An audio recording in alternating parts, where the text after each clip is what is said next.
les habla Jimena del Instituto Alba y hoy hablaremos sobre los números primos y algunos cálculos que podemos realizar con estos.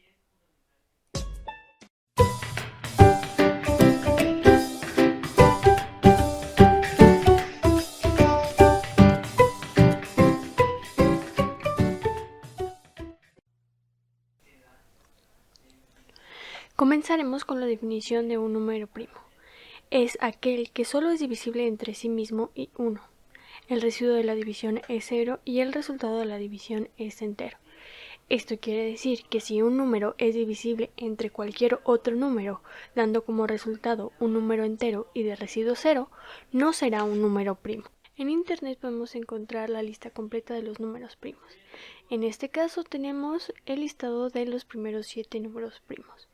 2, 3, 5, 7, 11, 13 y 10. Para comprobar que un número es primo, hay que asegurarnos que no sea divisible entre otro número que no sea sí mismo y 1. En este caso podemos observar que nos saltamos el número 4. ¿Por qué? Porque el 4 es divisible entre 4 y 1. Pero ¿qué pasa si dividimos este número entre 2? El resultado me da 2 siendo un número entero y de residuo 0. Entonces, además de ser divisible entre 4 y 1, es divisible entre 2. Esto quiere decir que no es un número primo.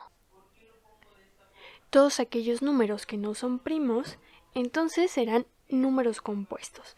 Y en matemáticas tenemos un teorema que nos dice que todos los números enteros no primos, o sea, los compuestos, pueden expresarse como el producto de números primos.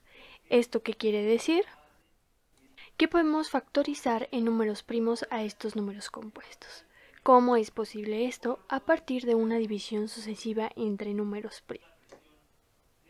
Esto quiere decir que a nuestro número compuesto lo vamos a dividir entre números primos hasta que el resultado de la división nos dé 1.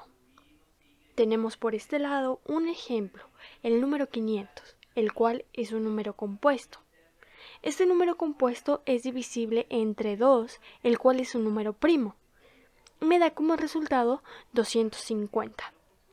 Este 250 lo vuelvo a dividir entre 2 y me da como resultado 125. 125 es divisible entre el número primo 5 y me da como resultado 25. Este 25 a su vez es nuevamente divisible entre 5, dándome como resultado 5. Y 5 es divisible entre 5 y me da como resultado 1. De esta forma cumplimos el objetivo de llegar a 1 con la división sucesiva de números primos. Por último, estos números primos obtenidos los vamos a expresar mediante su producto. Esto quiere decir que los vamos a multiplicar. En este caso me quedó 2 al cuadrado por 5 al cubo, que sería equivalente a 2 por 2 por 5 por 5 por 5. Este producto me da como resultado 500. Entonces, cuando el resultado del producto me da igual al número compuesto que acabo de factorizar, quiere decir que el procedimiento está bien realizado. Este teorema lo utilizaremos para calcular el mínimo común múltiplo entre números y el máximo común divisor entre números.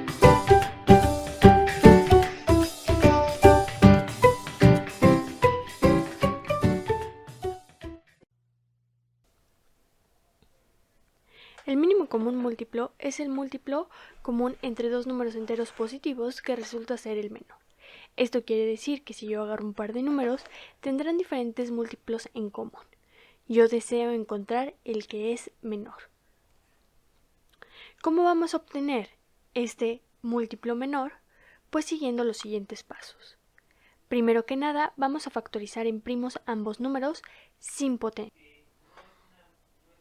Este paso acabamos de aprender a realizarlo. Después vamos a identificar los primos que hay en común.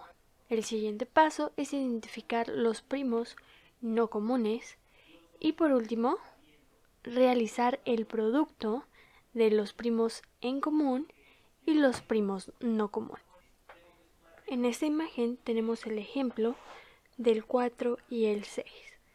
Entonces, el primer paso es calcular su factorización en números primos. Para el 4 tenemos que 4 es igual a 2 por 2.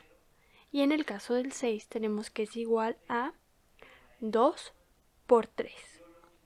En el siguiente paso vamos a identificar qué tienen en común estas dos factorizaciones. Entonces se puede observar que tienen en común el número 2. Entonces extraigo ese 2. Me paso al tercer paso donde hay que identificar qué no tienen en común. Y lo que no tienen en común es un 2 y un 3. Entonces los extraigo. Y el último paso es hacer el producto de ese número común y en los números comunes que obtuve. Entonces me va a quedar 2 por 2 por 3 igual a 12, siendo que uno de esos dos me representa el común, el otro 2 me representa a uno de los no comunes y el 3 me representa al otro no común.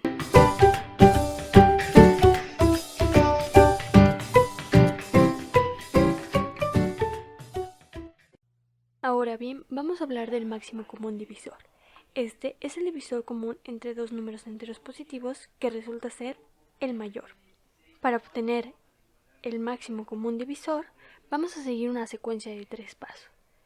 El primer paso es factorizar en primos ambos números sin potencia, siguiendo identificando a los primos que tienen en común y realizando el producto de estos números primos en común. Y el ejemplo que tenemos es el del 60 y 126. Por ahí tenemos el primer paso donde tenemos tanto el 60 como el 126 representado con la factorización de números primos. En el segundo paso identifico que tienen en común y me doy cuenta que ambos tienen 2 y un 3. Y por último realizo el producto de este 2 con este 3 y me da como resultado el número 6. Este será el máximo divisor que tienen en común. Recuerda realizar tus actividades y tu tarea para practicar y nos vemos en la siguiente.